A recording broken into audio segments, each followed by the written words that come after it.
Bapa di surga, kami berterima kasih kesempatan untuk kami mempelajari firman-Mu. Kami sangat membutuhkan tuntunan Roh-Mu,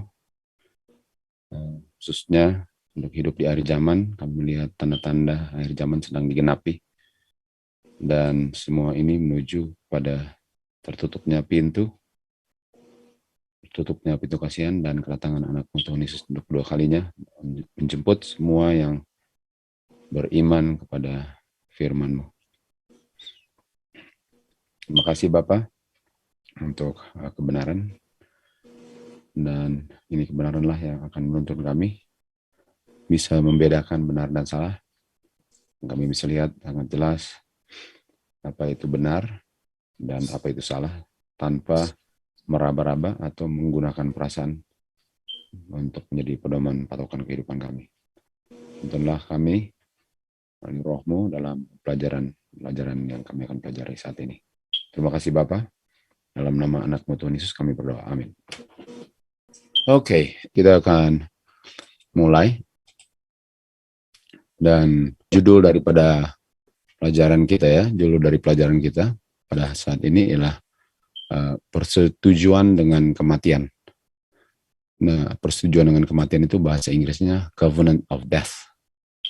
Itu persetujuan yang membawa kematian, covenant of death ya. Sebagaimana Tuhan membuat covenant dengan Abraham, dan yang dia janjikan adalah kehidupan kekal. Kalau ini persetujuan ini atau covenant ini akan menghasilkan kematian, yaitu kematian kekal. Oke. Mari kita mulai. Oke, jadi persetujuan dengan kematian atau persetujuan yang menghasilkan kematian. Kita mulai di Yesaya 28. Yesaya 28 ayat 8 sampai 12, karena semua meja, dan ini adalah meja makan, makananlah yang disajikan di atas meja ini. Karena semua meja sudah penuh dengan muntah dan kotoran, kekejian, sehingga tidak ada lagi yang bersih yang dihidangkan di atas meja. Tentu saja inilah dengan makanan spiritual ya, makanan spiritual.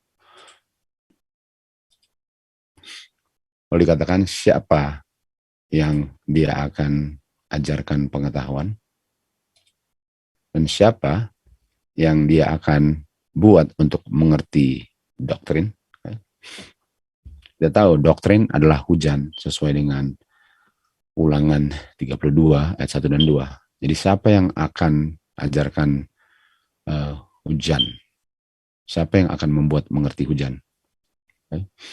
Dia yang sudah cerai susu dan sudah pisah dari susu ibu. Artinya bukan bayi lagi. Artinya sudah harus orang dewasa ya. Karena bayi masih minum susu. Tetapi ini bicara tentang orang yang sudah dewasa. Dia punya pengetahuan akan kebenaran. Dan cara untuk mengajarkan hujan ini atau pengetahuan ini yang bersih, karena semua yang disajikan di meja kotor, tetapi cara untuk mempersembahkan pengetahuan atau hujan yang bersih inilah prinsip demi prinsip, garis demi garis, di sini sedikit dan di situ sedikit ya. Jadi harus bandingkan ayat dengan ayat, bandingkan prinsip dengan prinsip untuk tahu apa yang benar. Nggak bisa mengambil kesimpulan dengan hanya satu pernyataan, dengan satu kutipan, beberapa kutipan, tapi harus mengambil kesimpulan secara keseluruhan. Dan orang-orang yang akan mengabarkan kabaran ini atau kabaran yang bersih, itu hujan ini, adalah orang-orang yang bibirnya stammering, artinya nggak biasa untuk mengabarkan ini. Seperti murid-murid Tuhan Yesus adalah nelayan-nelayan yang profesi mereka ialah untuk menangkap ikan, bukan mengabarkan Injil. Jadi orang yang bahasanya bukan bahasa pengabar Injil seperti nelayan-nelayan itu. Jadi Tuhan akan berbicara kepada umat-umatnya menggunakan orang-orang yang cara belajar Alkitabnya ialah prinsip demi prinsip, garis demi garis, dan sedikit sini dan sedikit situ.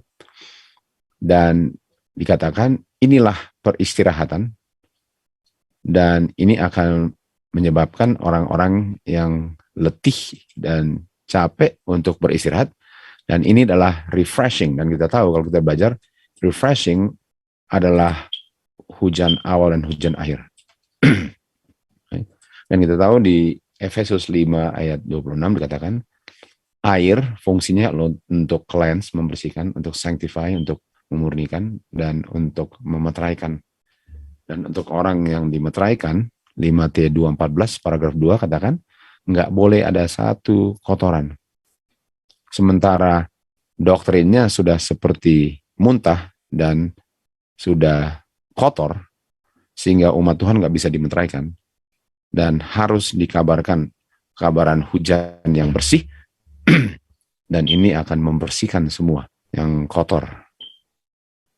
Agar umat Tuhan bisa makan makanan yang bersih. Lalu dikatakan, oleh sebab itu dengarlah firman Yehova, kamu scornful atau scoffer, orang-orang yang suka mengolok-olok, sama dengan di zaman Nuh, mengolok-olok Nuh yang mengabarkan pekabaran bahwa akan ada banjir turun di bumi. Jadi firman Tuhan berseru kepada orang-orang seperti demikian, yang menguasai atau memimpin atau mengepalai umat Tuhan di Yerusalem.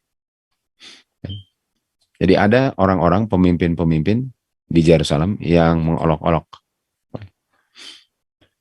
Karena kamu telah bilang, karena kamu telah berkata, kami telah membuat satu perjanjian dengan kematian. Covenant with death. Kami telah membuat satu perjanjian dengan neraka. Kami sudah setuju dengan kematian. Di mana kami telah membuat persembunyian kami adalah tipuan-tipuan, dan kami telah sembunyi dalam hal-hal yang salah. Jadi lawannya daripada kebenaran. Oke, jadi ada orang-orang yang membuat perjanjian dengan kematian. Dan oleh sebab itu pelajaran ini berjudul seperti yang tadi kita sudah baca, perjanjian dengan kematian. Dan orang-orang ini mengolok-olok seperti orang-orang di zaman Nuh mengolok-olok Nuh akan pekabaran daripada pekabaran daripada pekabar yang sudah ditentukan Tuhan untuk memberikan hujan bagi umat Tuhan. Oke, kita lanjut. Jadi ada orang-orang yang membuat perjanjian dengan kematian, covenant with death. Oke. Tadi kita lihat bahwa semua meja sudah kotor. Nah, pertanyaannya apa itu meja? Karena ini meja rohani tentu saja. Apa itu meja? Yang penuh dengan muntah dan kotor dan tidak ada bersihnya. Di Habakuk 2 ayat 2 dikatakan, dan the Lord Jehovah menjawab aku dan berkata, tulislah apa yang kamu lihat atau vision, penglihatan, dan buatlah penglihatan itu di atas meja. Dan meja ini bukan meja lagi, bukan meja hidangan makanan jasmani. Meja inilah chart, dalam hal inilah chart ya. Chart yang ada gambar dan angka-angka tahun-tahun untuk menjelaskan apa yang dilihat dalam vision. Okay. Jadi inilah yang dibilang tadi, semua tables yang kita baca tadi, semua tables sudah penuh dengan muntah dan kotor. Artinya semua pengertian nubuatan sudah salah. Dan inilah yang dimaksudkan dengan tables tadi. 12:4, Daniel 12:4 katakan, oh Daniel, tutuplah firman-firman itu dan meteraikanlah buku sampai time of the end. Kita tahu time of the end adalah 1798. Dan pada saat itu banyak orang akan lari menyelidiki buku yang sudah dibuka sekarang, dan pengetahuan mengenai vision, pengetahuan itu akan bertambah-tambah. Pengetahuan akan bertambah-tambah. Kalau kita kembali lagi tadi, dikatakan siapa yang akan mengajarkan pengetahuan, siapa yang akan membuat orang mengerti doktrin? Okay. Well, yang akan mengerti itulah orang yang akan mengerti ini vision, atau ini gambar-gambar, dan ini chart. Ada 2 chart di sini. Akan mengerti inilah, mereka lah yang pengetahuannya akan bertambah-tambah. Kalau kita kembali ke Habakuk 2 ayat 3, karena vision ini yang tertulis di dalam tables, ya, karena vision yang tertulis di tables ini sudah ditetapkan untuk waktu tertentu, artinya nubuatan waktu. Tapi di ujung pada waktu yang sudah ditetapkan itu, okay, di ujung daripada waktu yang ditetapkan, artinya orang nggak akan mengerti sampai waktu itu. Dan di ujung daripada waktu yang sudah ditetapkan, dia akan berbicara. Okay. Dia akan berbicara, artinya orang akan mengerti. Artinya kita tahu bahwa tables ini yang tadi penuh dengan muntah dan kotoran, yang kita lihat adalah vision, dan kita tahu itu adalah buku Daniel, karena buku Daniel itu ada vision yang tertutup lalu dibuka, adalah isi daripada prophecy atau nubuatan sehubungan dengan waktu di buku Daniel. Daniel 12 ayat 10 katakan bahwa banyak akan dimurnikan, diputihkan, dan dibakar dengan api untuk diuji, tetapi orang yang jahat tetap melakukan yang jahat. Nggak ada orang yang jahat akan mengerti, jahat kata lain yang foolish, yang bodoh, tapi yang bijaksana akan mengerti di saat buku itu yang tadinya ditutup dibuka. Orang yang wise, yang bijaksana akan mengerti isi daripada buku itu. Di saat buku itu dibuka dan mulai diselidiki, dan pada waktu yang ditetapkan, mereka akan mengerti sekali apa isi buku itu. Oke, mari kita lihat dia punya chart. Mari lihat dia punya chart. Ya. Kita lihat di sini ada chart. Dan kalau kita lihat gambar patung Nebukadnezar dari atas ke bawah, kita lihat ini Daniel 2. Kita tahu Daniel 2 kan? Ada patung Nebukadnezar, kepala emas, dada perak, dan seterusnya kan. Ini Daniel 2. Lalu di sini ada Daniel 7. Singa, beruang, macan tutul. Okay. Dan seterusnya. Daniel 7. Lalu Daniel 8. Kan? Setelah itu kita lihat Daniel 8. Karena Daniel 8 adalah domba jantan, kambing jantan. Kan? Daniel 8. Kan? Dan kita bisa lihat sini ada kuda. Kalau kuda di Wahyu 9. Kan? Dan seterusnya. Dan kalau kita lihat dari atas, sama. Mulainya Babylon. Setelah itu Media Persia. Lalu Yunani atau Greka, lalu Roma, kerajaan Roma, Imperial Rome atau Roma kafir, setelah itu Roma gereja atau Papal Rome. Jadi inilah visionnya yang tertulis di atas chart, yang banyak orang tidak mengerti. Sehingga itu seperti muntah. Kita tahu kalau orang muntah artinya dia mabuk. Orang yang mabuk akan muntah kan? Jadi mabuk artinya pengertiannya sudah salah. Pengertiannya sudah nggak benar lagi. Orang-orang yang tidak mengerti ini, orang-orang yang tidak mengerti nubuatan yang tertulis dengan jelas dan sederhana di atas tables atau chart ini, sedang membuat satu perjanjian dengan kematian atau covenant of death. Okay. Ini yang tadi kita baca. Karena nggak mengerti ini, dan pengertiannya sangat salah sama dengan orang mabuk, sehingga banyak muntah dan kotoran, mereka sedang membuat perjanjian dengan kematian. Oke. Mari kita lanjut. Jadi kita lihat kalau kita lihat dari di Daniel ya, kalau kita lihat buku Daniel, di Daniel 1 ada ujian tentang bagaimana umat Tuhan harus menjaga tubuh sebagai Ka'bah Tuhan yang kudus. Di mana Daniel, Sadrak, Mesak, Abednego diperintahkan untuk makan makanan raja dan minuman raja, tapi mereka tolak karena mereka mau menjaga tubuh mereka sebagai Ka'bah Tuhan. Itu Daniel 1. Di Daniel 3 ada satu undang-undang yang bertentangan dengan kebenaran, dan undang-undang itu dijalankan karena ada persekutuan atau percampuran antara gereja dengan kuasa sipil. Itu Daniel 3. Lalu kita lihat di Daniel 6 juga ada undang-undang di mana Daniel akhirnya dilempar ke lubang singa karena ada persekutuan antara gereja dengan sipil. Okay? Jadi ini adalah contoh-contoh daripada buku Daniel yang kalau umat Tuhan tidak mengerti, dan kalau tidak mengerti, akan membuat satu perjanjian dengan maut atau kematian, atau akan membuat satu perjanjian yang akan menghasilkan kematian. Oke. Okay. Kita lanjut. The time appointed. Di sini dikatakan karena vision itu belum bisa dimengerti sampai waktu yang sudah ditetapkan. Waktu nubuatan. Daniel 11:35 juga.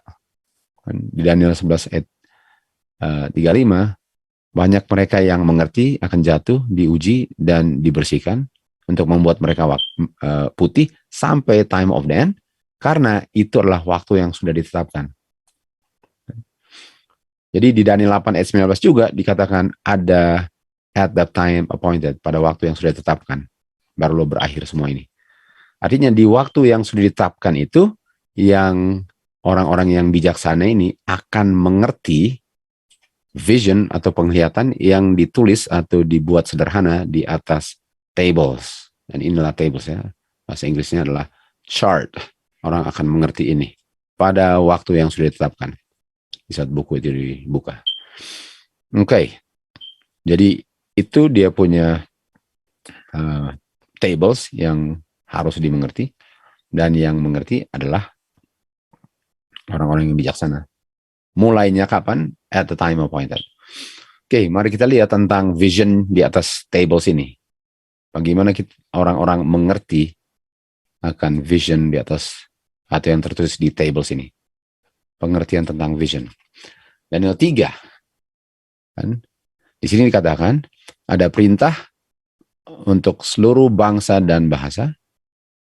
Waktu mereka mendengar bunyi daripada segala macam alat-alat musik dibunyikan, kamu harus jatuh tersungkur dan sembah patung emas yang telah didirikan oleh Raja Nebukadnezar.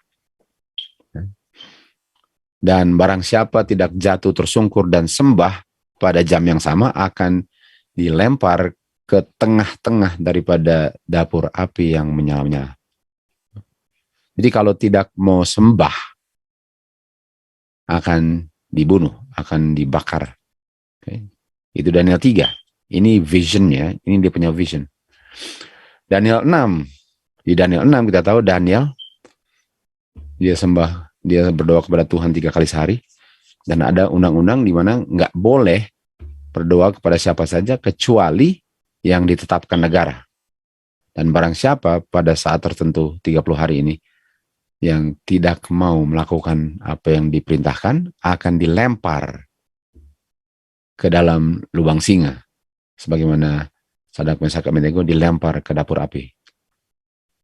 Artinya, sesuai dengan vision ini, sesuai dengan dia punya vision yang kita lihat di table atau chart tadi, akan ada undang-undang yang memaksakan penyembahan, di mana orang yang tidak mau menyembah, jatuh tersungkur dalam menyembah, akan dianiaya, akan dibunuh. Dan yang bijaksana lah yang akan mengerti akan hal ini. Orang-orang yang bijaksana lah yang akan mengerti. Kita ke Wahyu 13.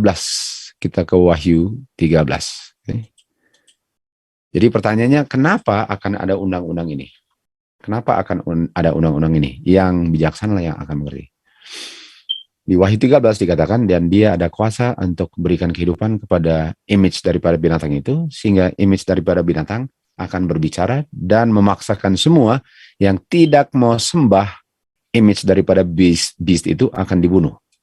Jadi sama dengan di dapur api, ada undang-undang untuk sembah, dan kalau tidak akan dibunuh.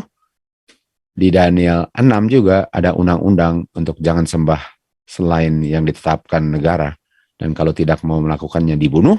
Di Yohanes 13 ada juga undang-undang yang harus sembah image of the beast atau bukan Tuhan, dan kalau tidak mau melakukannya akan dibunuh. Jadi pertanyaannya, apa sebabnya umat Tuhan, apa sebabnya mereka mengadakan undang-undang? Apa sebabnya ada undang-undang di mana kalau tidak menurut akan dibunuh? Apa yang menyebabkannya?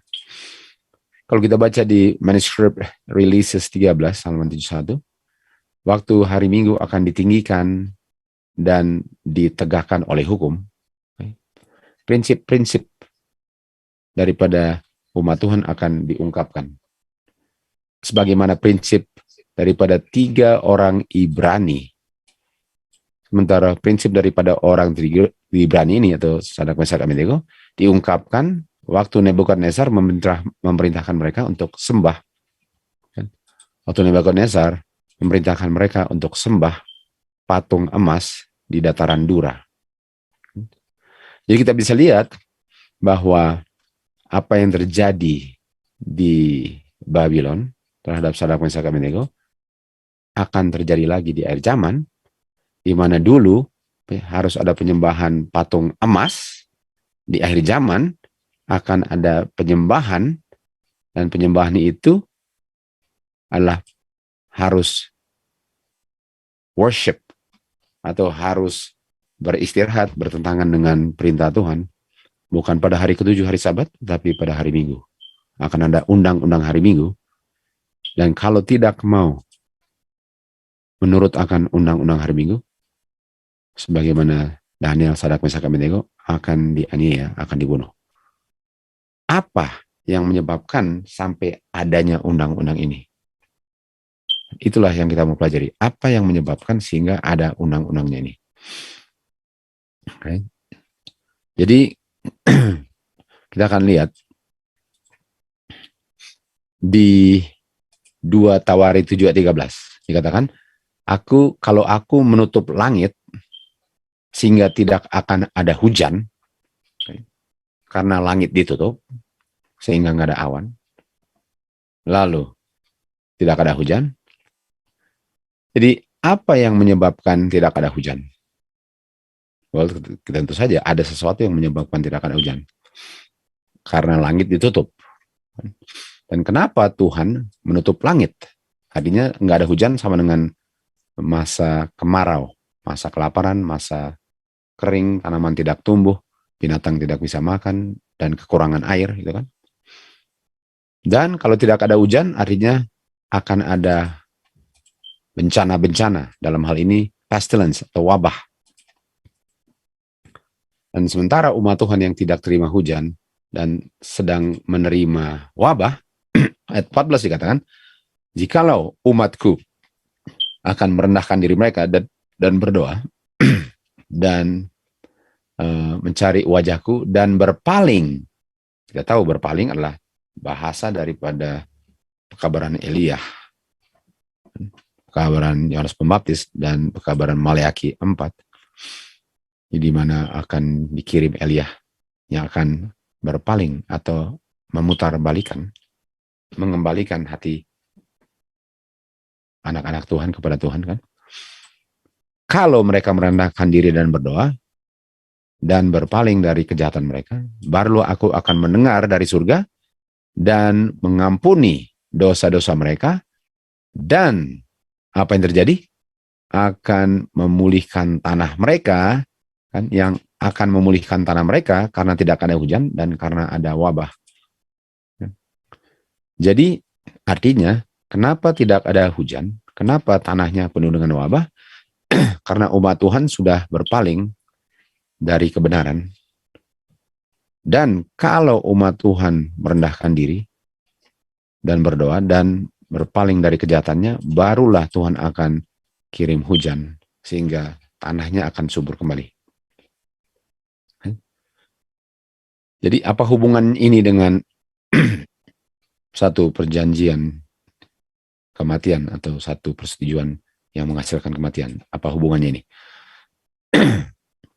Bagaimana kita sudah belajar waktu itu bahwa ada yang namanya memulihkan kembali covenant daripada penemu daripada Amerika Serikat ini.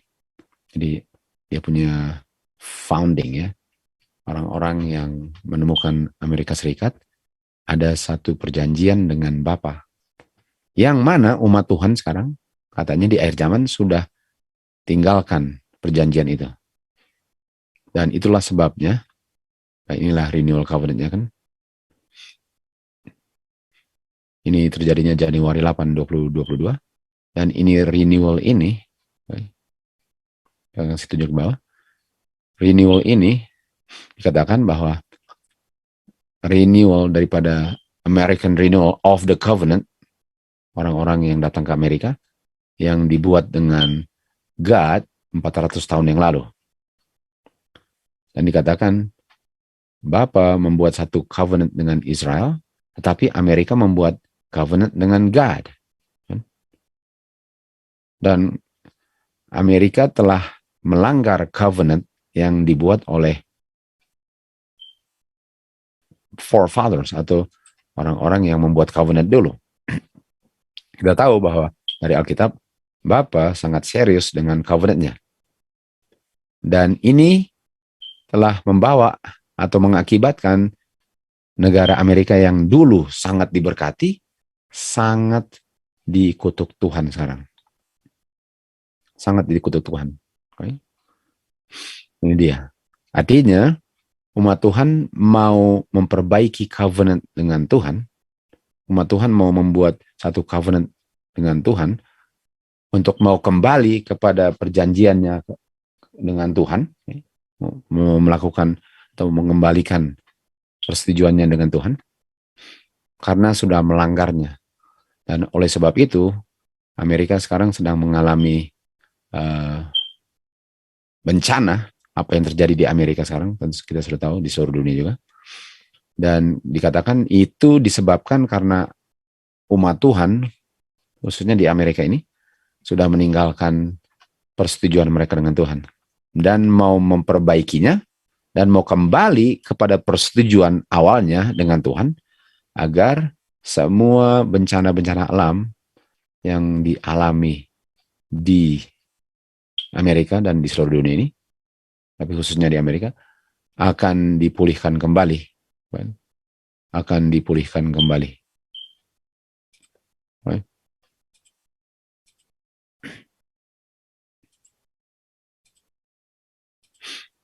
Akan dipulihkan kembali. Ini dia punya renewal covenant. Ini dia punya renewal covenant. Jadi memang kedengarannya sangat baik kan? Kalau umat Tuhan sudah berdosa ya bertobat dan kembali lagi lah kepada persetujuan yang telah diadakan antara the founding fathers dengan Tuhan. Dan jadi pertanyaannya, kenapa mau kembali lagi? Karena Amerika sekarang sedang mengalami api, mengalami laknat, kutukan, air atau banjir, kan? Dan itu sama dengan penghakiman Tuhan terhadap Mesir. Jadi ini, pembaharuan ini adalah rekonsiliasi, pemulihan, atau mengembalikan covenant, yaitu kembali ke Tuhan. Dan dikatakan di sini bahwa langkah berikut daripada persetujuan renewal ini, pembaharuan ini, adalah revival, excitement. Jadi umat Tuhan pasti akan dibangkitkan lagi kerohaniannya, dan Amerika akan kembali ke masa jayanya, dan Amerika tidak akan mengalami semua yang sedang dialami, api, banjir, dan sebagainya, di saat umat Tuhan bersatu di Amerika ini untuk mengadakan renewal atau mengembalikan covenant yang sudah diadakan antara orang-orang yang pertama berdiam di Amerika Serikat dan dengan Tuhan. Mari kita ingat ya, mari kita ingat sebagaimana umat Israel keluar dari Mesir, demikian juga umat Israel akhir zaman keluar dari masa kegelapan kan. Jadi kita lihat di Keluaran 19 ayat 5 ada covenant di situ kan. Katakan sekarang oleh sebab itu kalau kamu mau menurut suaraku dan memelihara saya punya covenant, ini Tuhan adakan covenant dengan umat Israel. Baru kamu akan menjadi bangsa pilihan pusakaku. Kan?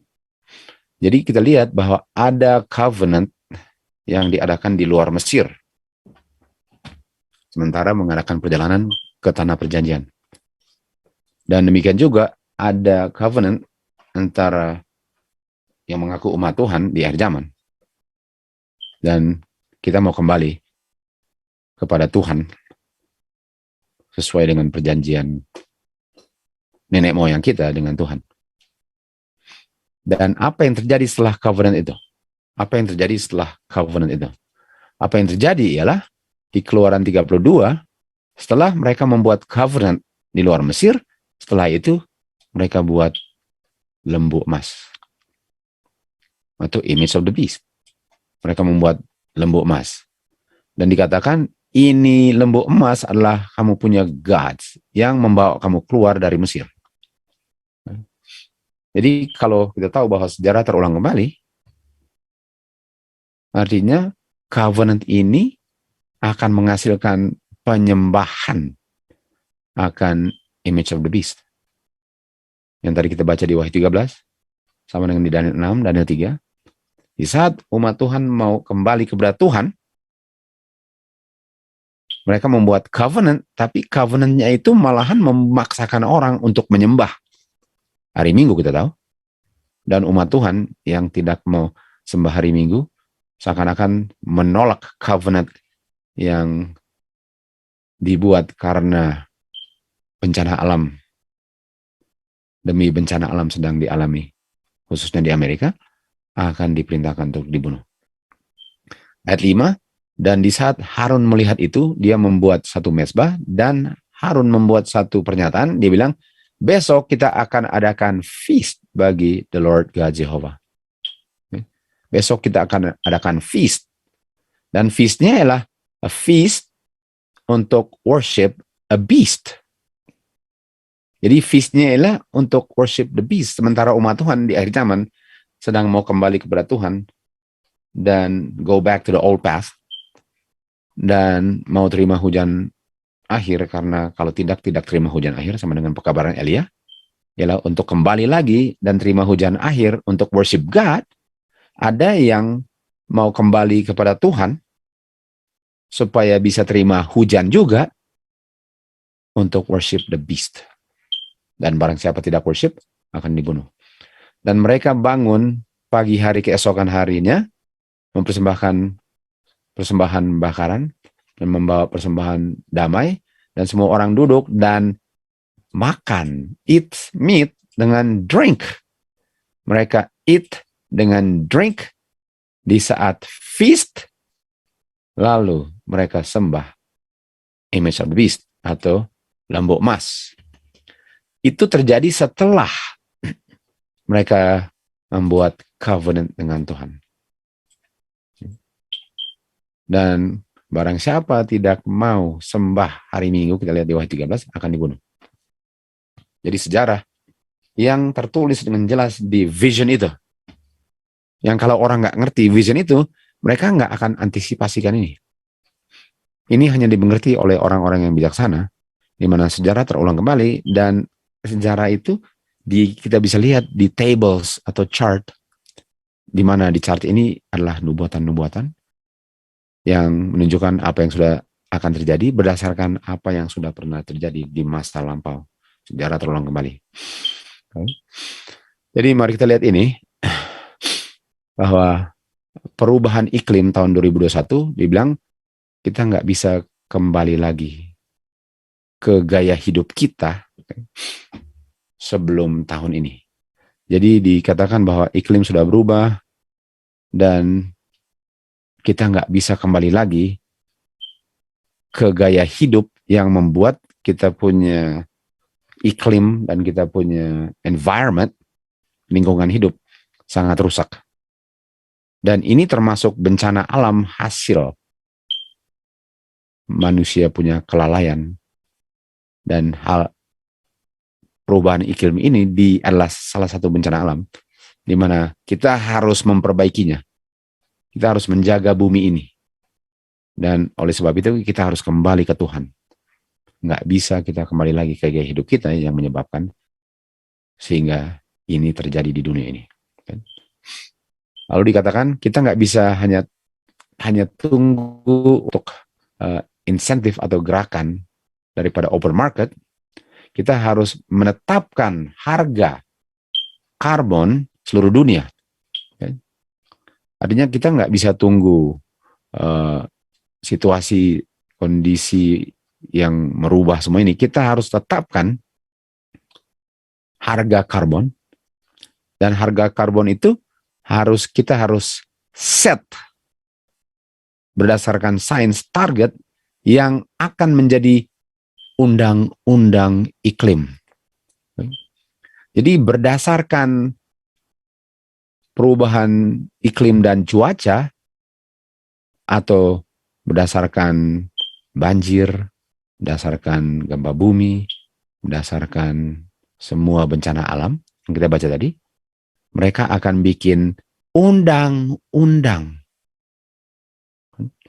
Mereka akan bikin undang-undang berdasarkan iklim. Karena iklim ini sedang mengalami bencana. Dan bencana alam ini hanya bisa diselesaikan persoalannya kalau dibuat undang-undang. Jadi undang-undang itu menjadi ada karena ada krisis iklim. Karena ada bencana alam, akan dibikin undang-undang. Climate laws namanya. Sebagaimana yang kita baca tadi, kita kembali lagi ke tadi, dikatakan di sini bahwa api judgment, kutukan Tuhan dalam bentuk banjir dan semua itu adalah Tuhan punya penghakiman kepada umat Israel atau kepada Mesir, dan kita harus lihat itu bahwa Amerika sedang mengalami yang sama, dan oleh sebab itu kita harus kembali ke Tuhan. Kita harus kembali ke Tuhan supaya kita tidak mengalami ini api dan bencana alam ini dengan mengadakan satu covenant, memperbaiki kita punya covenant dengan Tuhan, dan orang-orang yang tidak mau turut dengan undang-undang itu adalah orang-orang yang akan dituduh sebagai penyebab bencana alam. Karena orang-orang ini tidak mau turut hukum, dan hukum ini diadakan supaya Amerika tidak akan selalu seterusnya menerima bencana alam dari Tuhan. Jadi undang-undang ini adalah hasil daripada kembali kepada Tuhan. Akan dibuat undang-undang iklim. Kita di sini bahwa gas heat, gas itu apa sih Indonesia? Ini bukan bensin ya. Gas itu minyak bumi lah ya, yang digunakan untuk pemanasan, oven dan semua itu jadi iya, bensin, boleh katakan bensin dan semua itulah ya. Jadi semua alat-alat yang menggunakan minyak ya, itu menyebabkan cuaca di bumi tambah panas. Okay. Apakah sebaiknya kota-kota sekarang melarang penggunaan itu? Jadi mereka sudah menganjurkan bahwa kita harus cut dan otomatis meniadakan penggunaan gas ini atau minyak bumi sebagai sumber bakar mobil, sumber bakar oven dan sebagainya, karena itu menyebabkan persoalan iklim, dan karena umat Tuhan atau orang-orang di Amerika dan seluruh dunia menggunakannya, itu sebabnya dunia ini sedang dilanda oleh bencana alam karena hal ini. Jadi dengan kita buat hukum di mana nggak boleh pakai itu lagi, tentu saja bencana alam ini akan berhenti. Jadi kita lihat ada kota-kota yang target oven-oven yang pakai gas ini untuk menyelesaikan persoalan perubahan iklim. Jadi Ini yang dibilang climate laws. Hukum undang-undang iklim ialah nggak boleh gunakan semua ini kan gas ya yang menyebabkan iklim berubah sehingga bumi ini sedang dilanda atau ditimpa dengan bencana alam. Dan bumi ini sedang dirusak, sementara umat Tuhan katanya harus menjaga bumi ini. Tentu saja saya setuju dengan menjaga bumi ini. Dan oleh sebab itu kita harus kembali kepada Tuhan, kita harus bertobat dari apa yang kita lakukan, supaya Tuhan tidak izinkan bumi ini dibinasakan. Dan kita harus membuat undang-undang. Dan kita lihat tadi, undang-undang ini akhirnya akan membuat penyembahan. Dimana kalau tidak mau sembah, dan penyembahan ini adalah undang-undang yang awalnya undang-undang iklim, yang menjadi undang-undang penyembahan. Seperti Daniel 3, Daniel 6, dan Wahyu 13. Oke, kita lihat di kota New York, mereka ban tidak izinkan untuk menggunakan gas atau minyak ini di mereka punya dapur-dapur. Okay? Jadi sudah mulai diadakan banning, larangan untuk menggunakan alat-alat pembakar dan semua ini karena menyebabkan perubahan iklim di dunia. Inilah dia punya climate laws, supaya tidak menerima bencana alam lagi dengan cara kita membuat covenant dengan Tuhan. Jadi kita lihat di sini di Washington, ada di Washington State ya, mereka sudah ada rencana untuk ban mobil-mobil yang pakai bensin dan mau diimplementasikan sekitar 2030. Nggak boleh ada mobil lagi yang menggunakan bensin karena ini menyebabkan bencana alam di Amerika Serikat. Di Massachusetts mengikuti Amerika untuk planning untuk natural gas phase out, artinya penggunaan minyak natural ini lama-lama akan ditiadakan untuk demi kesejahteraan bumi ini dan tidak menerima bencana alam yang Tuhan izinkan, karena umat Tuhan atau orang-orang di Amerika ini lah yang merusak bumi ini dengan menggunakan semua ini.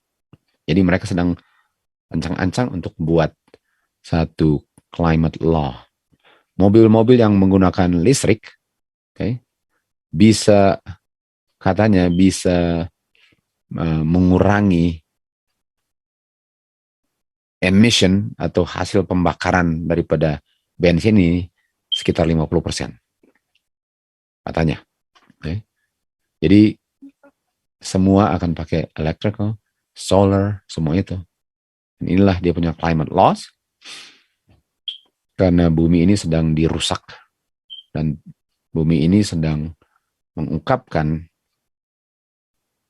pelanggaran manusianya dengan mengirim dunia ini bencana-bencana alam, di mana umat Tuhan harus kembali ke Tuhan dan bertobat agar bumi ini akan kembali sebagaimana sebelum mengalami semua bencana alam ini. Jadi kita tahu di PBB, di mana sudah sering sekarang di jalan-jalan dibuat jalur sepeda kan. Kita lihat di mana-mana jalur sepeda. Dan sudah dianjurkan untuk naik sepeda. Nggak pernah ada salah tentunya naik sepeda. Tapi dari mana dia punya arahnya ya. Kita bisa lihat ada orang olahraga yang tutup dia punya sumber oksigen naik sepeda untuk olahraga, sementara lagi menutup hidung dan mulut di mana kita bernafasnya. Ini adalah climate laws yang mereka sedang buat untuk mengembalikan Amerika kepada kondisi tanpa bencana alam. Oke, lanjutnya kita lihat. Dikatakan bahwa polusi udara sangat merosot waktu ada lockdown. Jadi mereka bilang waktu itu serangan virus seluruh dunia itu, semua orang harus tinggal di rumah dan nggak boleh keluar dan sebagainya, dan kita tahu ceritanya, itu malahan sangat menolong dengan polusi udara. Jadi bagaimana mereka ban natural gas, ban bensin dan semua alat pembakar, penggunaan stove, penggunaan mobil dengan alat bakar, bensin, itu di-cut. Ada salah satu juga yang menyebabkan polusi menurun, yaitu lockdown. Jadi bukti dari 44 kota di Cina Utara dikatakan bahwa orang-orang yang gara-gara ini pandemik ini harus tinggal di rumah, malahan sangat baik hasilnya dengan dia punya polusi udara. Artinya sangat baiklah untuk bikin undang-undang lockdown, karena itu adalah bagian daripada kembali ke Tuhan. Jangan terlalu sering di luar, harus lebih sering di lockdown, supaya bumi ini lebih hijau. Dan kita bisa lihat di sini ya, highlights, implementasi dari travel restriction dan on air pollution. Jadi bilang, dengan nggak boleh terlalu sering mengadakan perjalanan, polusi udara bisa diperbaiki. Oke, jadi kita bisa lihat dia punya concentration menurun, yang menyebabkan iklim tambah panas ini menurun kapan? Waktu lockdown. Jadi lockdown itu adalah satu hal yang sangat positif, bagian daripada renewal covenant nampaknya. Jadi kita lihat bahwa C-19 lockdown ini sangat mempengaruhi kualitas udara di seluruh dunia. Jadi dengan adanya lockdown, sangat baik untuk menjadi solusi akan climate change yang mengakibatkan bencana alam di dunia ini. Jadi kira-kira apakah mereka akan tetap memikirkan bagaimana untuk bikin lockdown? Iya, karena itu sangat membantu dia punya polusi udara. Jadi katakan di sini, berkurangnya polusi di saat orang-orang di lockdown bisa mengajar kepada kita bagaimana untuk memperbaiki ekonomi yang bisa bertahan. Kita sudah tahu, a sustainable economy kan, sustainable. Artinya, lockdown ini sangat baik untuk orang tinggal di rumah, ini sangat baik. Karena ini sangat menolong dengan kita punya climate change katanya. Jadi jangan harap lockdown ditiadakan kalau itu sangat menolong katanya. COVID-19. Okay.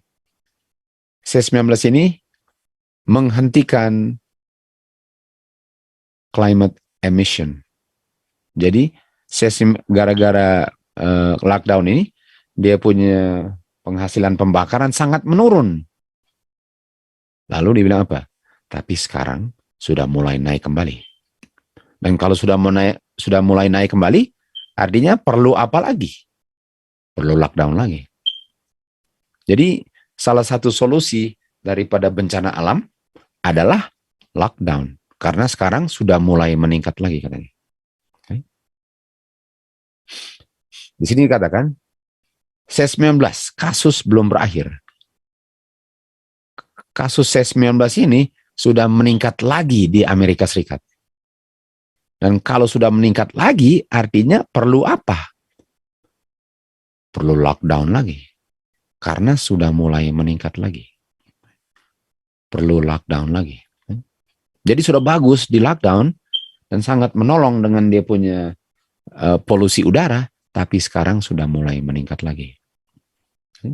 Nah, Paus bilang bahwa C-19 ini adalah symptoms daripada krisis iklim.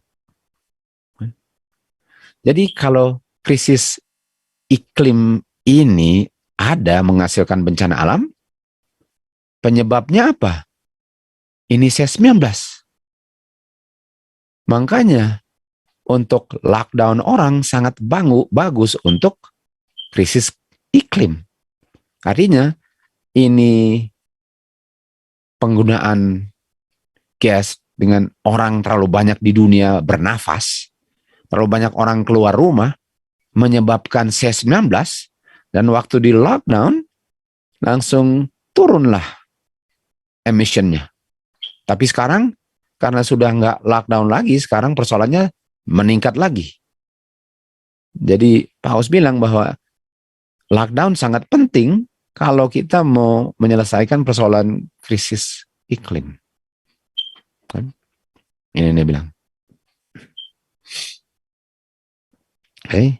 Paus katakan bahwa C19 ini, dia menganjurkan bahwa pandemik seluruh dunia ini adalah alam punya cara untuk mengungkapkan hasil daripada krisis yang dibuat manusia. Artinya manusia harus istirahat. Harus jangan kerja terus. Manusia jangan keluar rumah sesering mungkin itu. Supaya krisis iklim itu bisa ditangani dengan baik. Karena dengan kegiatan manusia di bumi ini terjadilah krisis iklim. Dan manusia harus jangan terlalu sibuk bekerja. Menggunakan bahan bakar yang mengakibatkan krisis iklim. Dikatakan, Paus yang sama bilang, manusia telah berdosa terhadap bumi dengan menggunakan sumber kekayaan bumi untuk merusak iklim dunia. Dan oleh sebab itu, bumi ini reaksinya ialah untuk mengakibatkan bencana alam yang bisa dihentikan kalau kita kembali perjanjian kita untuk menjaga bumi ini. Janjian forefathers negara ini, atau kita kembali kepada perjanjian kita kepada Tuhan. Dan apa perjanjian kepada Tuhan yang nampaknya kita sudah tinggalkan?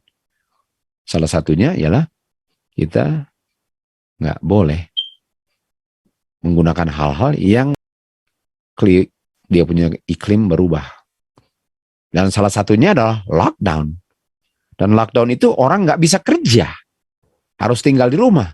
Artinya bagus untuk orang tidak bekerja dan tinggal di rumah. Karena itu sangat menolong dengan krisis iklim. Dikatakan oleh Paus. Lalu dikatakan bahwa di WEF ya, World Economic Forum bilang, emission atau hasil bahan bakar di udara ini sudah menurun tahun ini. Lalu dikatakan apa? Kita harus buat itu permanen. Kalau buat permanen artinya apa? Tunggu. Kalau yang membuat menurun itu adalah salah satunya lockdown, kita harus membuat lockdown permanen. Kita harus membuat orang jangan terlalu sering kerja. Permanen. Kita nggak boleh, kita harus buat orang tidak menggunakan bahan bakar. Gas. Permanen. Kita harus membuat orang tinggal di rumah lebih sering. Permanen. Kita harus membuat undang-undang yang permanen. Yang akan membuat orang tidak merusak bumi ini. Administrasi Biden kan, mengenai agenda iklim mengungkapkan roh Laudato Si. Kan, ini dia.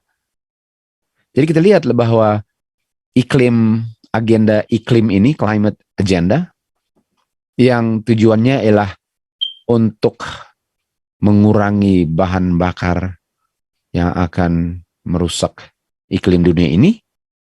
Dia punya roh sama dengan yang Paus tulis di Laudato Si. Apa rohnya kepausan yang diungkapkan di Laudato Si yang sama dengan apa yang menyebabkan menurutnya bahan bakar di iklim itu yang menolong dengan krisis iklim. Apa dia punya roh yang sama? Okay. Apa yang Paulus katakan di Laudato Si? Dikatakan pada hari Minggu, waktu kita berpartisipasi dalam Eucharist, jadi dia dihubungkan hari Minggu dengan Eucharist. Dan kita Eucharist adalah roti, roti perjamuan kan. Hari Minggu itu sama dengan roti perjamuan. Nah, roti perjamuan kita tahu, roti perjamuan kapan? Feast. Dan hari Minggu seperti hari Sabatnya orang Yahudi, tapi untuk kepausan hari Minggu itu heals, menyembuhkan. Hari Minggu itu menyembuhkan hubungan kita dengan Tuhan dan dengan satu dengan lain.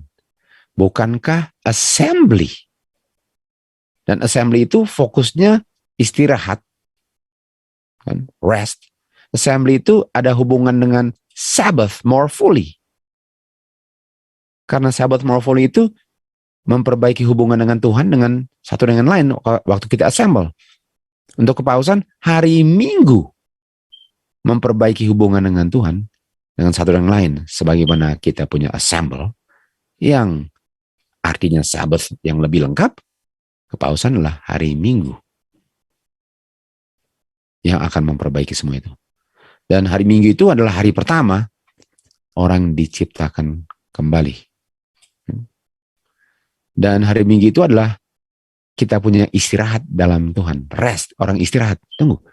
Kata lain istirahat apa? Lockdown. Orang yang di lockdown, dia sedang istirahat dari kerja. Sehingga peristirahatannya sangat menolong dengan iklim. Dan waktu dia istirahat pada hari Minggu, itu sama dengan dia di lockdown. Dan dibilang kita harus buat lockdown permanen. Atau kita harus buat hari Minggu, hari istirahat permanen. Hari Minggu harus menjadi hari peristirahatan yang permanen, karena itu sangat akan menolong dengan krisis iklim. Dan dikatakan bahwa administrasi Biden ini mengenai iklim sama dengan roh Laudato Si, di mana istirahatnya di Laudato Si adalah hari Minggu. Atau lockdown hari Minggu. Dan dibilang ini harus dibuat menjadi climate law. Climate law. Undang-undang iklim. Dan iklimnya bisa diperbaiki dengan beristirahat hari Minggu. Climate law sama dengan Sunday law. Adalah solusi daripada bencana alam di seluruh dunia. Dan demikianlah hari istirahat fokusnya pada Eucharist. Dan Eucharist di sini adalah hari Minggu. Hari istirahat, Eucharist, hari Minggu, memperbaiki, heals. Dan kita baca di 2 Tawari 7 ayat 14, yang heal ialah karena kita bikin covenant dengan Tuhan. Di saat kita membuat covenant dengan Tuhan, Tuhan heal kita punya land. Karena kita tidak bekerja 7 hari, kita kerja 6 hari dan beristirahat pada hari Minggu. Persoalannya Tuhan nggak pernah buat covenant berdasarkan hari Minggu. Sebagaimana umat Israel keluar dari Mesir, setelah itu ada lembu emas. Di saat Amerika membuat persetujuan dengan Tuhan, yang mereka mengerti sebagai Tuhan, setelah itu akan ada penyembahan hari Minggu. The image of the beast.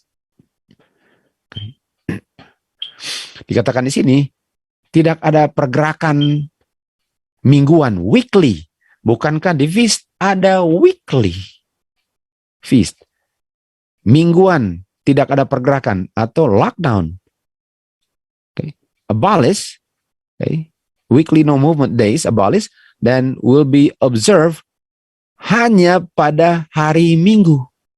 Jadi tidak ada pergerakannya, sekarang dibuat hanya hari Minggunya. nggak ada pergerakannya. Sudah lihat ditujukan ke situ. Dia bilang apa? Nggak boleh ada pergerakan, no movement. Kata lain no movement, rest. Sunday, no movement Sunday.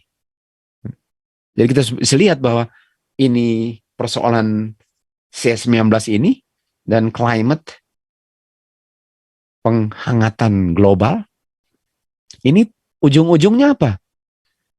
1 hari per minggu jangan bikin apa-apa. No movement. Hari apa jangan bikin apa-apa? Hari Minggu. Untuk menolong apa? Penghijauan bumi. Iklim bumi ini. Hari Minggu jawabannya. Ambil istirahat mingguan. Buatlah itu hari Sabat bagi kamu dan bagi bumi.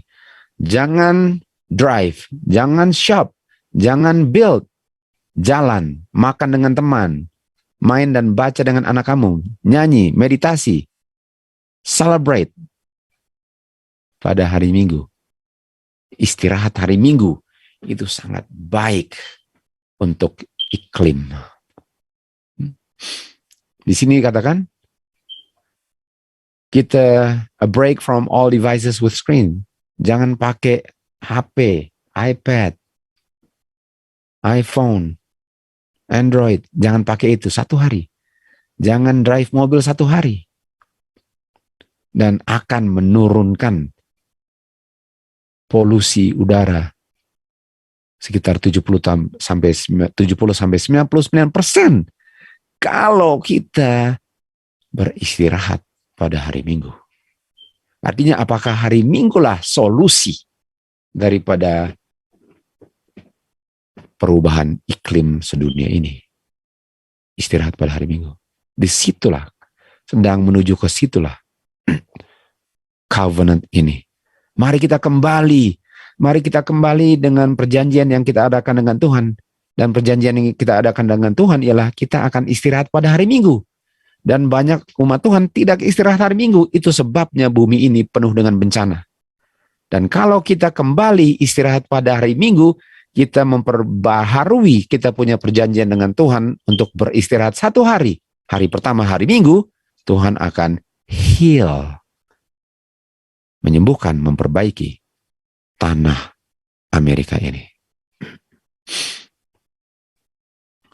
Paus bilang, biarlah planet beristirahat.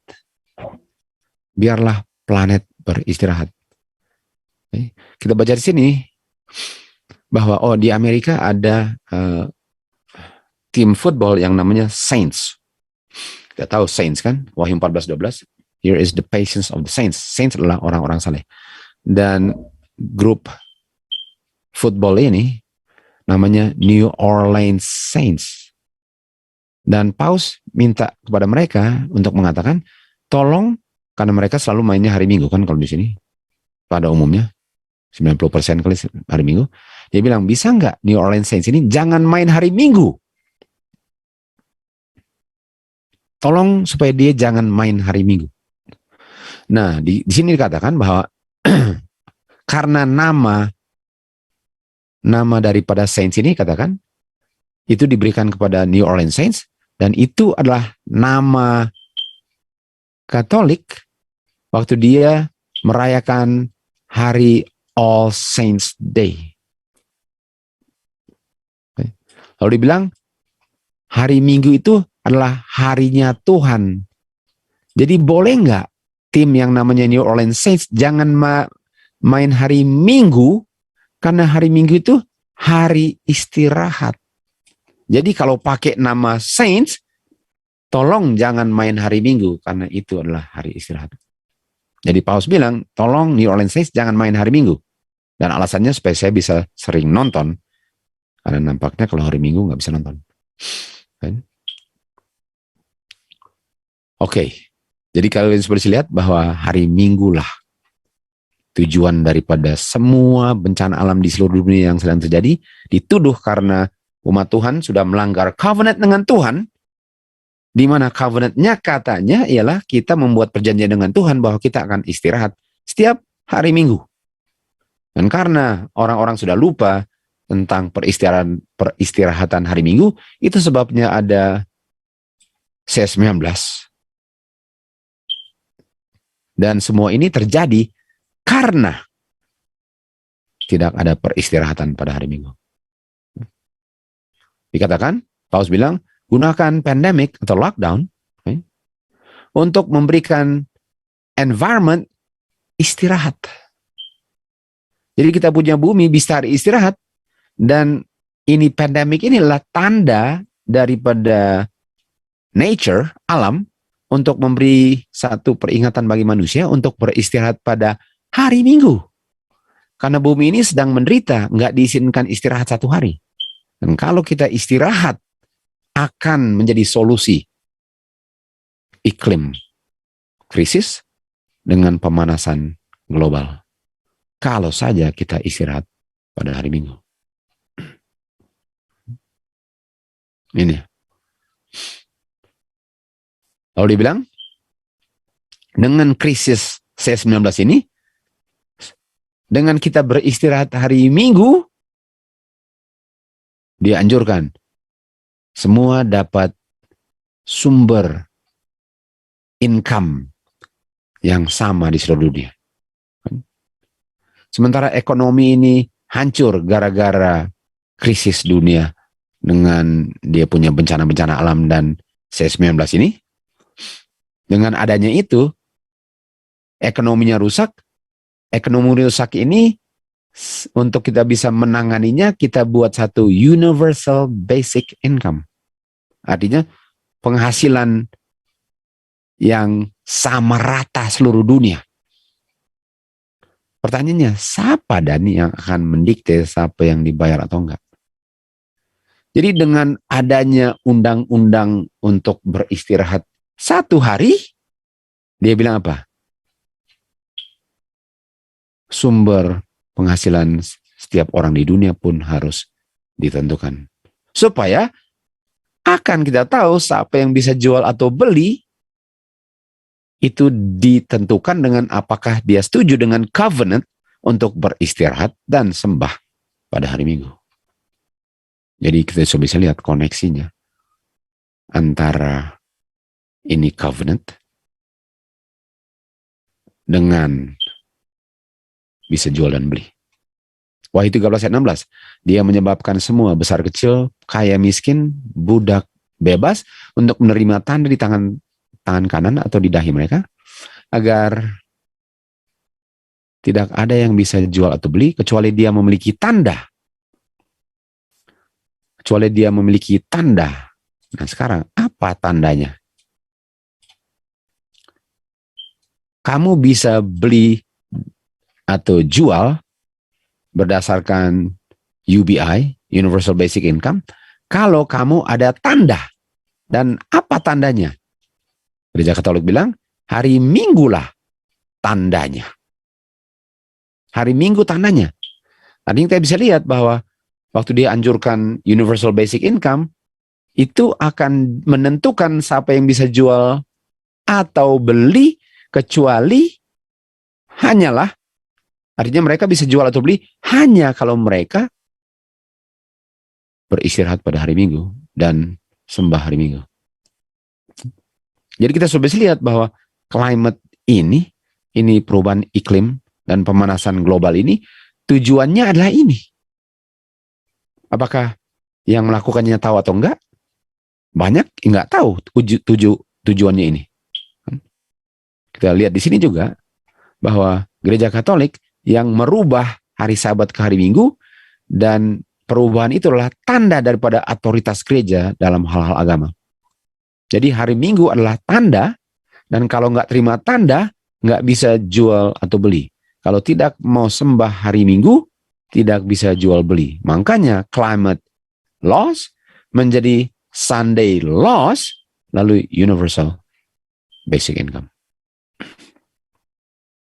Perpisahan antara gereja dan sipil. Kita tahu bahwa gereja akan memaksakan undang-undangnya melalui kuasa sipil. Kuasa sipil yang menjalankan undang-undang daripada undang-undang gereja. Itulah image of beast. Kita lihat di sini James Madison katakan bahwa tujuan daripada perpisahan gereja dengan sipil ialah untuk menjaga dari pantai Amerika selama-lamanya perseteruan dan pertumpahan darah. Artinya persatuan gereja dengan sipil yang akan memaksakan undang-undang gereja yang dijalankan oleh sipil ini lah yang menyebabkan kenapa Eropa dipenuhi dengan darah orang-orang mati syahid. Untuk mendirikan tembok pemisah antara gereja dan sipil sangat penting dalam society yang free, yang bebas. Lawannya diperbudak. Wahyu 17 kita lihat di sini ada penghakiman pelacur dan pelacur ada di gereja. Dan gereja ini sedang melakukan percabulan bersatu dengan raja-raja bumi. Church, waktu dia bersatu dengan state, itu menghasilkan tumpah darah umat Tuhan. Jadi kita lihat bahwa gereja punya hari Minggu akan dibuat menjadi undang-undang sipil, di saat gereja punya agenda, di saat doktrin gereja dipaksakan kepada rakyat menggunakan kuasa sipil, itu adalah gereja dengan sipil mempersatukan diri. Sama dengan pelacur yang bercabul dengan raja-raja bumi. Kita sudah lihat ini. Kita lihat di sini waktu Trump mau kampanye untuk jadi presiden, dia apa? Saya ini melambangkan sipil ya. Saya kuasa sipil mau mengembalikan kuasa kepada gereja. Artinya saya mau berikan kuasa sipil kepada gereja sehingga gereja bisa menjalankan doktrinnya dan memaksakannya menggunakan kuasa sipil. Dan Madison bilang kalau sipil dengan gereja bersatu, tumpah darah umat Tuhan. Kalau kuasa gereja dipaksakan, doktrin gereja dipaksakan melalui kuasa sipil, akan dipaksakan doktrin hari Minggu, dipaksakan melalui undang-undang negara, dan hasilnya pembunuhan atau semua orang yang tidak menurut tumpah darah. Gereja dengan sipil bersatu sama dengan tumpah darah umat Tuhan. Dan ini kita sudah lihat. Gara-gara tidak mau tunduk, Sadrak Mesak Abednego dilempar ke dapur api. Gara-gara Daniel tetap mau sembah kepada Tuhan dan tidak mau menurut akan undang-undang Medi Persia, dilempar ke lubang singa. Dan oleh sebab umat Tuhan di akhir zaman tidak mau tunduk kepada undang-undang gereja yang dipaksakan oleh sipil, akan dianiaya dan dibunuh sekalipun. Kita sudah melihat, kesitulah tujuan daripada semua ini. Semua ini kita sudah lihat. Karena kita mengerti vision yang tertulis di tables itu. Semua terulang kembali. Kita lihat bahwa Trump punya advisory board ya. Advisor dari evangelical, dari gereja. Jadi yang membuat advice kepada kuasa sipil adalah gereja. Gereja yang membuat sarana atau saranan ya, membuat saranan kepada kuasa sipil tertinggi di Amerika adalah gereja. Artinya gereja bisa menggunakan dia punya doktrin untuk dipaksakan melalui kuasa sipil. Kita lihat, kita sudah belajar waktu itu. Copeland, Kenneth Copeland dan Gloria Copeland, mereka adalah dia punya Evangelical Advisory Board daripada Trump. Lihat ini kan, ini Copeland, ini dia punya Evangelical Advisory Board kepada Trump, dan dengan siapa dia berfotonya? Dengan Paus. Artinya, Paus yang mau mengadakan pemaksaan penyembahan hari Minggu, kerjasama dengan Copeland adalah advisory board daripada kepala sipil. Jadi kira-kira ada koneksinya church and state, krisis iklim dengan climate laws, dengan Sunday law. Ada hubungannya. Kita lihat di sini bahwa ini namanya Palmer kan? Dia sudah meninggal. Tony Palmer. Dia bilang, apakah reformasi sudah berakhir? Reformasi Protestan, tinggalkan gereja Katolik dulu kan? Dia bilang, reformasi atau Protestan sudah berakhir. Sudah berakhir. Nggak ada lagi Protestan. Kita sudah kembali ke Ibu Roma. Kita sudah kembali. Sudah nggak ada protes lagi. Nah, kalau kita dulu protes dan menjadi Protestan, dan kalau sudah nggak protes lagi, artinya semua Katolik. Nggak ada Protestan lagi. Dia bilang, apakah Protestan reformasi sudah over? Sudah berakhir? Dia bilang, sudah berakhir. Dan dia bilang, kalau sudah berakhir, kalau nggak ada protes lagi, kenapa masih ada gereja Protestan? Mungkin kita semua sudah Katolik lagi. Tony Palmer bilang bahwa reformasi sudah berakhir. Jadi sudah kembali, nggak ada lagi itu Protestan. Lalu dikatakan di sini, Tony Palmer yang sama, dia bilang, Protestan yang tidak mau bersatu dengan Katolik harus dituduh bahwa mereka spiritual racism, artinya ras, ya, ras spiritual. Artinya racism adalah menjelek-jelekan agama lain gitu. Karena semua Protestan yang tidak mau bergabung dengan Katolik harus dituduh salah spiritual racism. Lalu dibilang ini, langkah pertama untuk deal dengan spiritual racism ya, atau langkah pertama yang kita harus lakukan terhadap orang-orang yang tidak mau bersatu kembali kepada Katolik ialah untuk meniadakan apa? Untuk meniadakan hukum yang memberi kuasa untuk membuat orang itu bisa spiritual racism. Atau yang membuat hukum yang empower Protestan. Jadi hukum yang empower Protestan harus disingkirkan, atau hukum yang membuat orang terpisah dari Katolik harus disingkirkan. Apa hukum yang membuat orang Protestan? Ini konstitusi. Hukum konstitusilah yang membuat Protestan. Kan? Di mana nggak boleh membuat agama sipil, nggak bisa mendikte agama, nggak bisa mendikte kebebasan beragama, nggak bisa mendikte kebebasan orang berbicara, atau nggak bisa mendikte press, atau tidak boleh mendikte sipil, tidak boleh mendikte orang assemble, dan mendikte kita bisa mengeluh kepada pemerintah kalau tidak melakukan pekerjaannya. Itulah yang membuat orang bisa protes. Dan kita tahu Amerika adalah negara yang didirikan berdasarkan prinsip-prinsip protes. Dan konstitusi itulah fondasi negara Protestan yang dua tanduk seperti domba, yang akhirnya berbicara seperti naga. Jadi bilang untuk orang-orang nggak bisa protes, kita harus singkirkan konstitusi. Ini Cruz bilang bahwa di dalam konstitusi nggak ada bicara tentang perpisahan gereja dengan sipil. Padahal bukan main. Mari kita lihat ya. James Madison bilang, kita sudah baca tadi bahwa kalau ada church and state, akan ada tumpah darah dan umat Tuhan akan dibinasakan. Kalau church dengan state dipersatukan, dan ini orang-orang yang bertanggung jawab untuk mendirikan kita punya konstitusi, lalu dia bilang tidak ada di dalam konstitusi yang mengatakan bahwa church dengan state harus berpisah. Sudah lupa sejarahnya kan? Ini hasil church and state.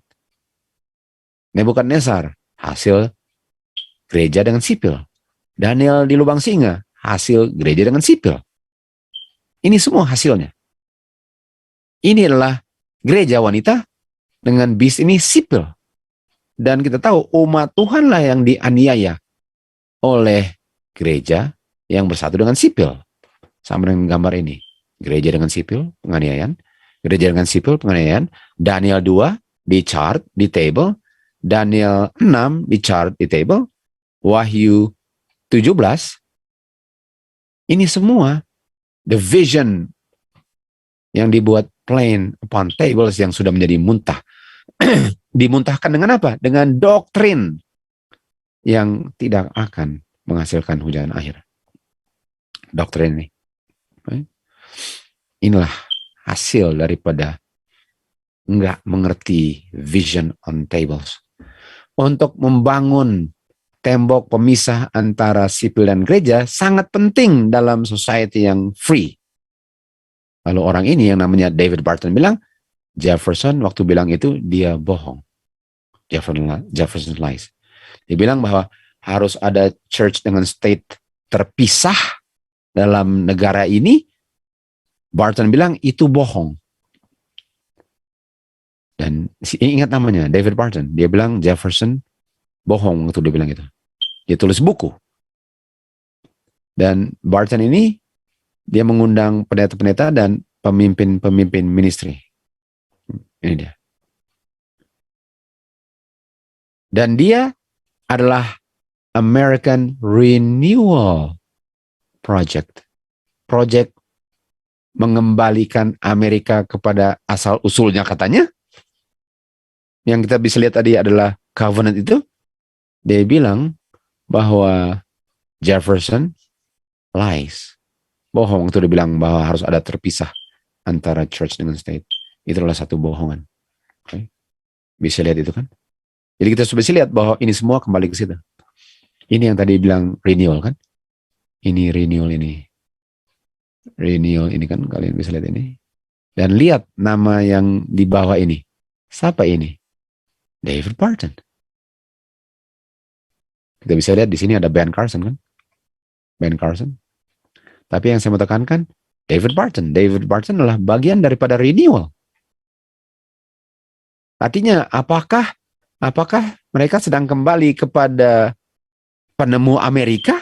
Kalau penemu Amerika beda. Apakah mereka kembali kepada Jefferson, yang dia Jefferson bilang? Apakah kembali kepada Madison?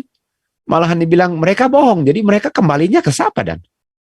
Kita akan baca nanti ke siapa mereka kembalinya untuk membuat mereka punya covenant kan? Dan kita punya konstitusi yang dibangun oleh yang awal daripada Amerika ini, itu berdasarkan prinsip-prinsip Protestan. Dan katanya kita mau kembali ke situ, tapi untuk meniadakan prinsip Protestannya. Jadi sudah berlawanan dan bertentangan. Jadi ini dia. Dia salah satunya. Oke. Dan apa yang terjadi di situ? Dia bilang, gara-gara api, segala macam bencana, banjir, semua kita melihat, okay, nggak ada bedanya dengan waktu Mesir terima tulah Tuhan. Dan kita harus memperbaiki kita punya perjanjian dengan Tuhan, memulihkan kembali kita punya perjanjian, yaitu harus kembali ke Tuhan. Langkah pertama adalah kembali kepada Tuhan. Saya percaya setelah renewal step ini, akan ada revival, akan ada excitement di gereja-gereja. Akan ada excitement. Nah, kita lihat di sini. Kita tahu ini Benny Hinn kan? Dikatakan bahwa saya melihat binatang yang lain keluar dari bumi, memiliki dua tanduk seperti domba dan bicara seperti naga. Dan dia menggunakan semua kuasa daripada binatang pertama, di Wahyu 13:1, sebelum dia, dan menyebabkan bumi dan semua yang berdiam di bumi untuk sembah binatang pertama yang luka parahnya sembuh. Kita tahu sembuh ialah kembali ke hari Minggu kan. Tadi kita lihat, untuk kita sembuh, hubungan kita dengan satu dengan lain dan yang dengan Tuhan, harus kita istirahat pada hari Minggu. Dan ini ada apa? Pekerjaan penyembuhan mujizat. Lalu dia akan membuat api turun dari surga. Kita tahu api turun dari surga ada apa? Pentecost revival palsu. Api turun dari surga kan? Karena kita tahu di Kisah 2 ada api turun dari surga dan itu kuasa roh Tuhan yang dicurahkan pada Feast Pentecost, yang mana umat Tuhan sudah memperbaiki hubungan satu dengan lain, dengan hubungan dengan God dan mengerti God yang benar, kan? Dan itu menyebabkan hujan turun. Artinya, untuk terima hujan di akhir zaman ini, kita harus mendengar pekabaran Elia dan api turun dari surga. Tapi ada counterfeit di mana akan ada revival atau turun dari surga berdasarkan covenant yang nggak pernah dibuat oleh Tuhan dengan umat manusia. Wahyu 13:13, dia akan membuat api turun dari surga di hadapan manusia dan menipu seluruh dunia, seluruh penduduk dunia dengan mujizat. Dan kita tahu mujizat adalah salah satu pemberian roh di 1 Korintus 12:10. Salah satu pemberian roh, the gift of the Spirit, adalah mujizat. Artinya ini mujizat adalah bukti katanya bahwa mereka menerima roh Tuhan dan hujan diturunkan sebagaimana api turun di zaman Elia. Dan setelah mereka menerima roh, apa yang akan dibuat? Mereka akan buat seperti di Sinai, lembu emas. Mereka akan bikin image of the beast, sama dengan lembu emas di Keluaran 20, yang kena pedang tapi hidup kembali. Jadi kita bisa lihat bahwa ini mujizat ini, dan ini krisis iklim dengan penghangatan bumi ini, solusinya hari Minggu, dan mujizat sama yang terjadi seperti di zaman Elia, di mana ada mujizat, tapi di situ ditunjukkan mujizat Tuhan. Di akhir zaman mau dikasih tunjuk mujizat nabi-nabi Jezebel, membuat api turun dari surga. Lalu itu bukti bahwa roh Tuhan bekerja dalam gereja. Revival, ada excitement membuktikan bahwa Tuhan bekerja dalam gereja. Mari kita lihat di sini. Dan penipu besar itu akan meyakinkan banyak orang bahwa mereka yang menyembah Tuhan lah penyebab daripada semua bencana alam ini. Kelompok yang telah membuat Tuhan tidak senang akan dituduh dengan semua mereka punya persoalan karena mereka punya kehidupan menurut akan hukum Tuhan adalah satu teguran bagi orang-orang yang melanggar hukum Tuhan. Jadi kehidupan umat Tuhan yang kudus menjadi teguran bagi orang yang melanggar hukum Tuhan. Dan dituduh sebagai penyebab kenapa bencana alam ini terjadi. Jadi sudah membuat covenant dengan Tuhan agar bumi kita bisa diperbaiki, kenapa tambah parah katanya? Kenapa kita sudah kembali kepada Tuhan? Kenapa kita sudah beristirahat pada hari Minggu? Kenapa kita sudah terima roh mujizat Roh Kudus dan bencana alamnya tambah parah? Mereka bilang, ada orang-orang yang memelihara 10 hukum, memelihara hari Minggu, dan tidak mau kembali kepada covenant untuk berbakti hari pertama. Dan akan dinyatakan bahwa orang-orang ini offend God dengan melanggar hari Sabat hari Minggu. Bahwa dosa pelanggaran ini, dosa karena mereka tidak mau berbakti hari Minggu, lah yang menyebabkan bencana alam. Dan bencana alam ini tidak akan berhenti sampai dibuat undang-undang hari Minggu. Artinya, bencana alam ini akan bertambah-tambah terus.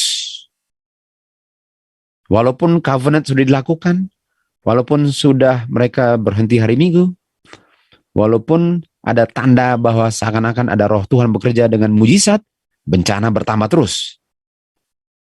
Dan mereka tanya, kenapa dan kita sudah kembali kepada Tuhan dan masih mengalami bencana? Akhirnya mereka mengambil kesimpulan, karena ada orang yang tidak mau berbakti hari Minggu, yang tetap mempertahankan untuk berbakti hari ke-7.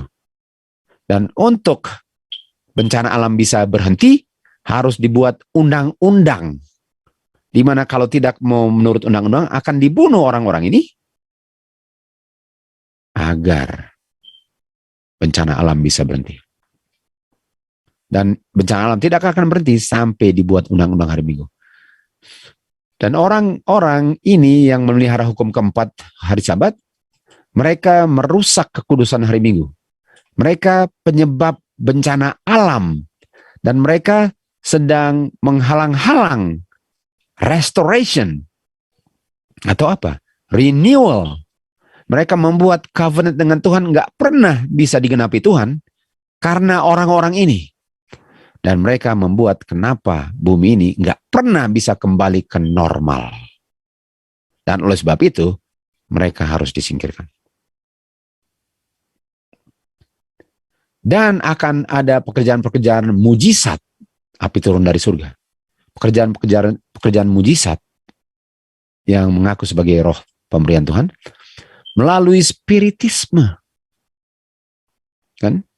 Dan akan menghasilkan pengaruh terhadap mereka yang pilih untuk menurut hukum Tuhan daripada manusia. Akan ada komunikasi dari roh-roh yang akan bilang bahwa Tuhan telah mengirim dan meyakinkan kepada mereka bahwa orang-orang yang menolak hari Minggu ini lah penyebabnya semua ini. Jadi ini mujizat spiritisme ini adalah komunikasi dengan orang mati. Setan akan berkomunikasi melalui dia punya saluran komunikasinya atau orang-orang spiritisme ini, dan setan akan mengungkapkan kepada mereka bahwa penyebab daripada bencana alam di dunia ini adalah orang-orang ini tidak berbakti hari Minggu. Dan harus ada undang-undang yang harus dituruti sebagaimana hukum Tuhan dituruti.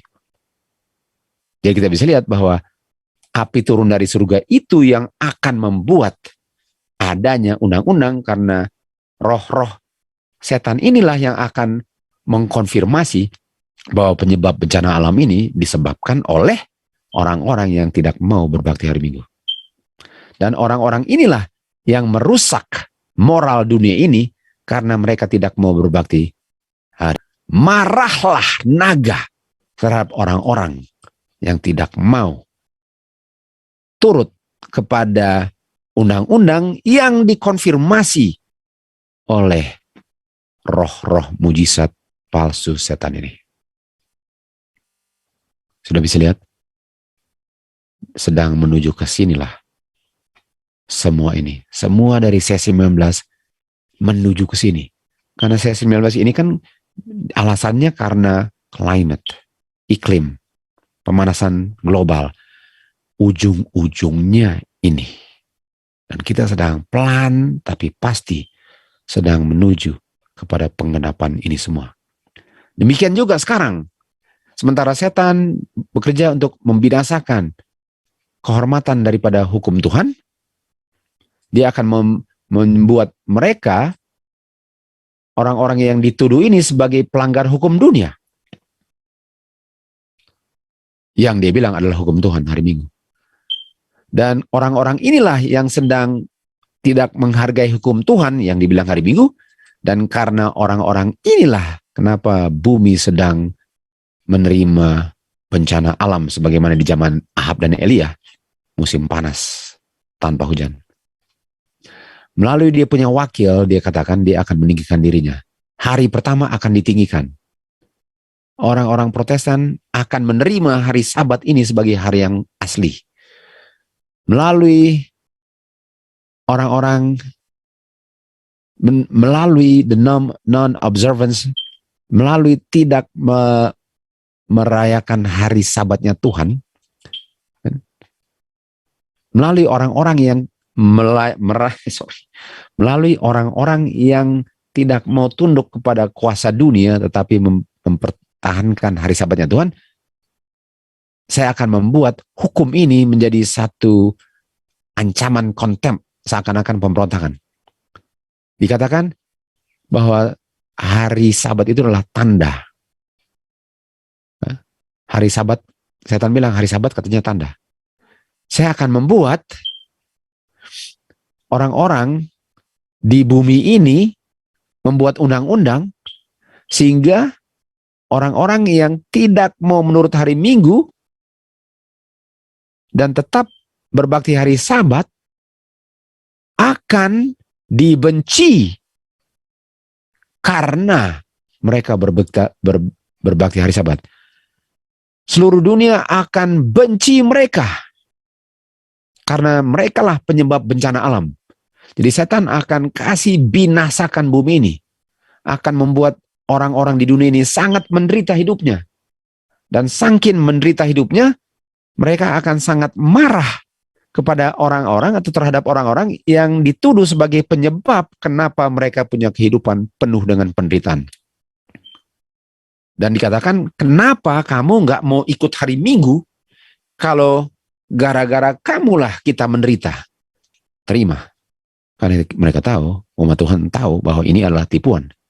Dan orang-orang yang sudah tertipu, mereka akan marah kepada orang-orang yang tidak mau berbakti hari Minggu, karena mereka sedang kehilangan rumah, kehilangan keluarga, kehilangan mereka punya properti, kehilangan kenikmatan dunia, kebakar, banjir, dan ini disebabkan karena kelompok kecil yang keras kepala ini sebagai penyebab mereka menderita bencana alam.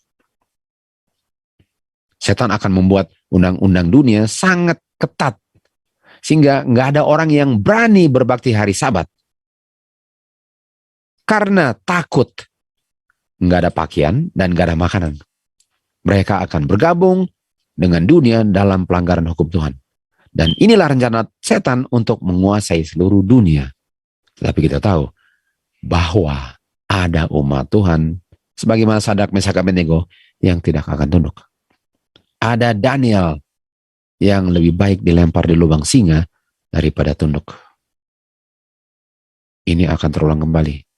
Dengan C-19 bencana alam akan bertambah-tambah. Kita sedang menuju ke penggenapan nubuatan di akhir zaman. Sebagai puncak daripada penipuan setan, setan sendiri akan menyerupai Kristus. Setan sendiri akan menyerupai Kristus.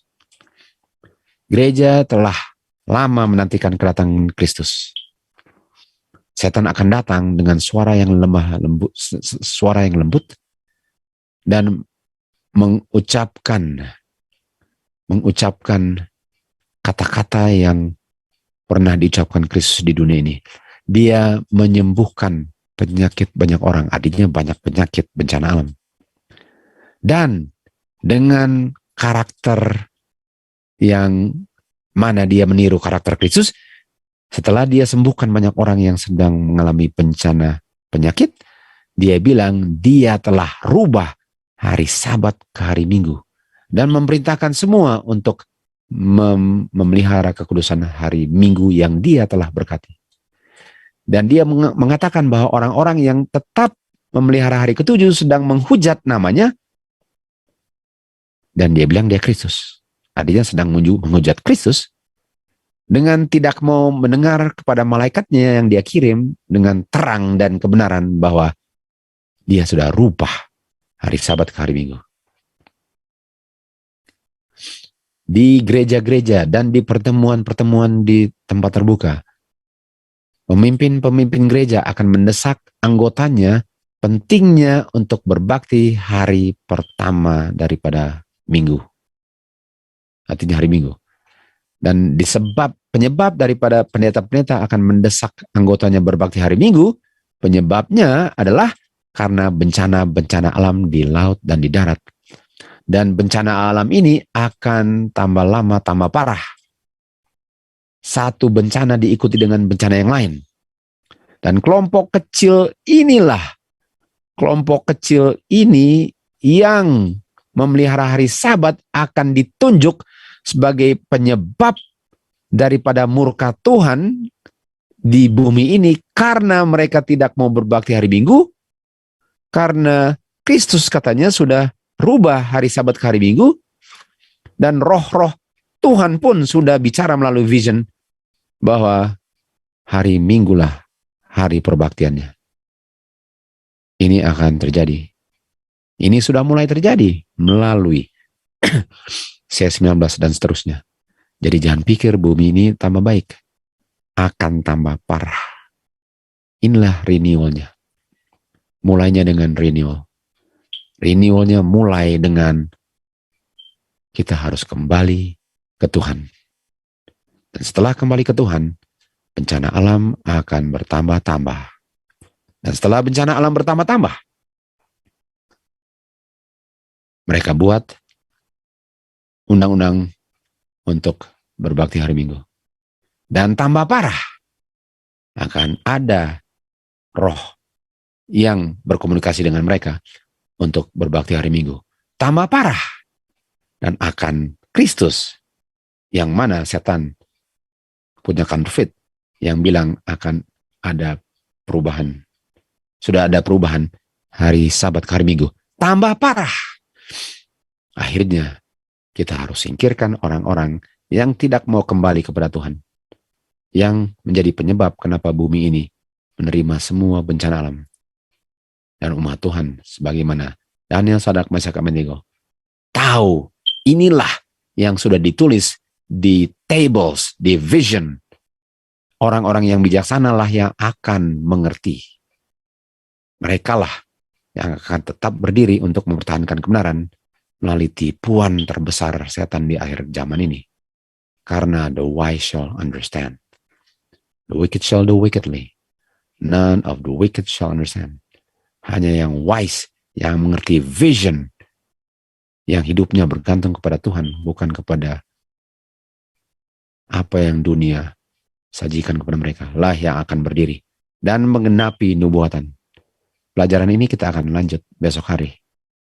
Untuk hari ini, sampai sini dulu lah pelajaran kita. Sampai kita ketemu besok dalam lanjutan pelajaran ini. Sepertinya kita sudah setengah jalan. Jadi besok akan menjadi bagian kedua daripada pelajaran ini, dan hanya 2 bagian saja. Kita sama-sama berdoa.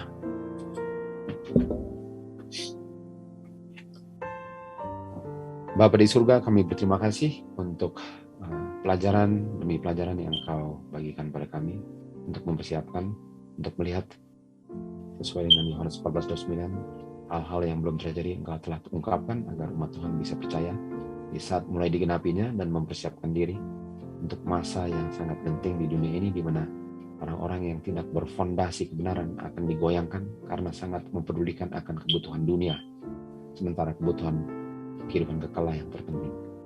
Kami punya makanan minuman bisa disingkirkan, tapi kami tidak bisa hidup tanpa firman Tuhan. Terima kasih Bapa. Kami akan lanjut pelajaran ini besok. Kiranya Tuhan memberkati semua pelajaran yang disampaikan agar bisa mempersiapkan semua yang bisa melihat kebenaran daripada firman Tuhan, karena kedatangan anak-Mu Tuhan Yesus sudah dekat. Inilah doa kami. Terima kasih Bapa. Di dalam nama anak-Mu Tuhan Yesus kami berdoa. Amin.